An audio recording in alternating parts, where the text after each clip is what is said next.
The Cloak's dinner. Have you ever noticed how quickly people judge us by what we wear? The car we drive? Or the title on our business card? In today's world of polished LinkedIn profiles and curated Instagram feeds, appearances often speak louder than the person behind them. But centuries ago, Mulla Nasruddin had already mastered the art of exposing this illusion, and he did it with humor that still feels fresh today. It was the king's annual banquet, a dazzling affair where the palace shimmered with lantern light and the air was thick with the scent of roasted lamb and saffron rice. Courtiers in embroidered robes floated through the hall, each vying for a seat closer to the throne. Into this glittering scene walked Nasruddin, dressed simply, like a peasant. His sandals were worn, his cloak patched, his turban faded. The chief of protocol barely glanced at him before waving him to the far end of the table, near the servants and musicians. Nasruddin smiled quietly. He knew the lesson well. Appearances deceive, so he slipped away, only to return moments later transformed. Draped in a sable cloak that gleamed like midnight velvet, crowned with a jewel-studded turban, he looked every inch a nobleman. The chief of protocol nearly stumbled in his haste. Make way, Kriyev. Drums rolled, trumpets blared, and Nasruddin was escorted to a seat of honor beside the king himself. The feast began.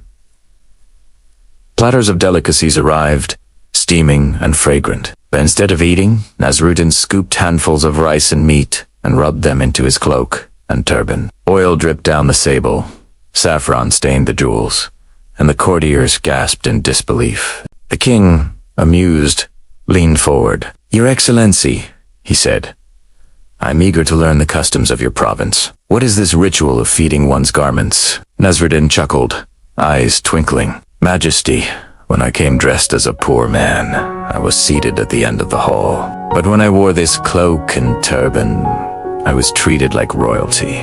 Clearly, it was not I who earned this place of honor, it was my clothing. So now, I feed them, for they deserve the feast more than I do." The hall erupted in laughter, though some courtiers blushed at the sting of truth. The king himself laughed heartily, clapping his hands. "Well said, Nasruddin. You have reminded us all that dignity lies not in silk or jewels, but in wisdom and wit." Reflection for today, and so the banquet ended. But the lesson lingers just as relevant now as it was then. In a world obsessed with brands, titles, and curated images, how often do we mistake the cloak for the person? How often do we honor the surface while ignoring the soul? Perhaps the next time we scroll through social media, walk into a meeting, or greet a stranger, we might pause and ask ourselves, am I seeing the person or just their cloak? Do I measure my own worth by what I wear or by who I truly am?